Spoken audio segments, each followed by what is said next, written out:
قصہ بنی اسرائیل کے ایک ظالم کا۔ یزید رکاشی رضی اللہ تعالیٰ عنہ کہتے ہیں کہ بنی اسرائیل کے ظالموں میں ایک ظالم اپنے گھر میں بیٹھا ہوا اپنی بیوی سے باتیں کر رہا تھا۔ اتنے میں دیکھا کہ گھر میں ایک اجنبی آدمی دروازے سے چلا آ رہا ہے۔ یہ شخص نہایت غصے میں اس کی طرف لپکا، اس سے پوچھا کہ تو کون ہے اور گھر میں آنے کی تجھے کس نے اجازت دی؟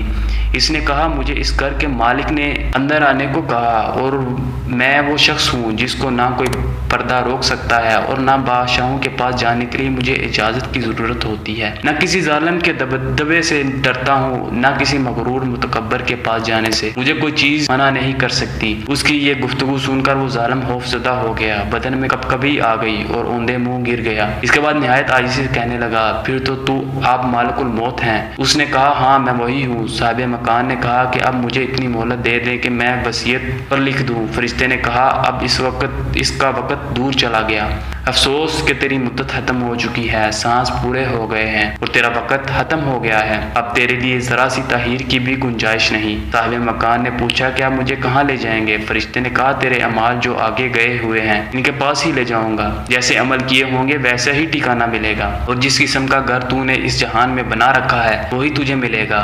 بس اس نے کہا کہ میں نے تو نیک اعمال کچھ بھی نہیں کیے اور نہ کوئی عمدہ گھر اپنے لیے اب تک بنا رکھا ہے۔ فرشتے نے کہا پھر تو دوزخ کی طرف لے جاؤں گا۔ یہ سورۃ معراج کی آیت کی طرف اشارہ ہے جس کا ترجمہ یہ ہے کہ بے شک وہ آگ ایسی دہکتی ہوئی ہے جو کھال تک کھینچ لے گی، اور اس شخص کو جس نے دنیا میں حق سے منہ پھیرا بے توجیہی کی وہ آگ خود ہی بلا لے گی، اپنی طرف کھینچ لے گی۔ اس کے بعد اس فرشتے نے اس کی جان نکال لی۔ گھر میں کوہرام مچ گیا، کوئی رو رہا تھا، کوئی چلا رہا تھا۔ یزید رکاشی رضی اللہ تعالیٰ عنہ کہتے ہیں کہ اگر لوگوں کو یہ معلوم ہو جائے کہ مردہ پر اس وقت کیا گزر رہی ہے تو اس کے مرنے سے زیادہ آہو بقا اس کی حالت پر ہونے لگے جو اس پر گزر رہی ہے۔